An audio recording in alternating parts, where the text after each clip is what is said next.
Hello, my name is Isaac Hamilton-McKenzie. I'm the writer on the Future Hero series. So Future Hero follows Jarrell. He's our protagonist. He is the descendant of an ancient ruler of a kingdom named Ufuka. His name is Kundi. And Kundi's long gone, but his nemesis Ikala, an evil sorcerer, is not. Ikala's back and he's trying to take over the kingdom in Ufuka. And Jarrell has to go back from his normal life in London. He's a normal kid. He doesn't even know he's a descendant at this point. He has to go back and save the kingdom from the threat. Each time he goes back, he gets another iron animal, which gives him powers to add to the staff to defeat the evil sorcerer. It's really my first time working in the publishing industry, first commission. It taught me a lot about how to meet deadlines, how to structure your work, how to edit your work.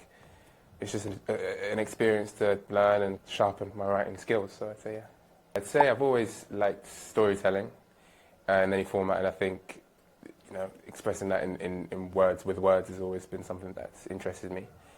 And how Storymix helped me with that, I'd say preparing you for what it takes to ready a book for publication. And then there's the post side of that, which kind of prepares you for, being an author. The promotion side of it, the kind of presentation side of it, the visiting schools or events or festivals, stuff like that. So it's wonder in a book, that entertainment, that kind of losing yourself in a story.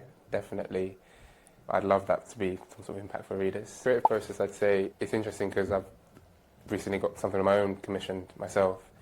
And I'd say just from going through and doing the Storymix Future Hero books, I didn't realise at the time, it's kind of like preparing you for those commissions further down the line, whether it be with my own or more with Storymix or whatever.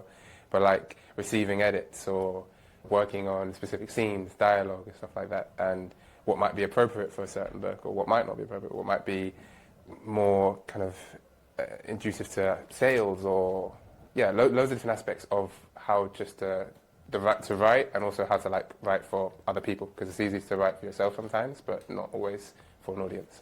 So I'm working on The Breakfast Club Adventures, the Marcus Rashford Macmillan book. I think it's the 5th in the series, I believe. It's cool. It's a cool storyline, kind of like a Scooby-Doo detective kind of story. The Breakfast Club, which is the group Marcus is involved in with 3 other of his school friends, they have to save the play from a ghost that's haunting the play. And they run around all the school, investigating people, tracking down the culprit. And it's a big story project. I know it's quite popular already, so it's cool to jump on board and kind of keep it going. So it's a good opportunity and for me, and I'm happy to be part of it. I'd say if you've got an idea, you start it and then you finish it. And once you've finished it, that's an accomplishment in itself, because that's difficult to do, no matter how long it is. And then keep going over it, be honest with yourself of where you think it may be. You might not be perfectly able to gauge where it may be, but if you believe it's really there, give it another month and then come back to it. And if you still truly believe that, then go for it, send it out, or do whatever method you think is the best way to go about it. But I just say maybe have a level of genuine kind of critique with yourself on where you think your writing's at. As you say that, I think there's probably 2 that come to my mind. One is the first kind of, not to make it about the money, but one's the first money I got from a sample from Storymix from Jasmine. It was £100 for the sample of, I don't know if it was Future Hero or something else at the time, but that was kind of monumental for me, because before that I was just writing for me, and then it's okay, which doesn't make me less of a writer, but it's still at the same time somebody's paying you to write, and that's I remember one of my friends said to me, you're writing now, so that's something that definitely kind of gave me a bit of a push, somebody's entrusting you to write down some words and that they'll be readable and interesting. And then this is something similar to the kind of creative process.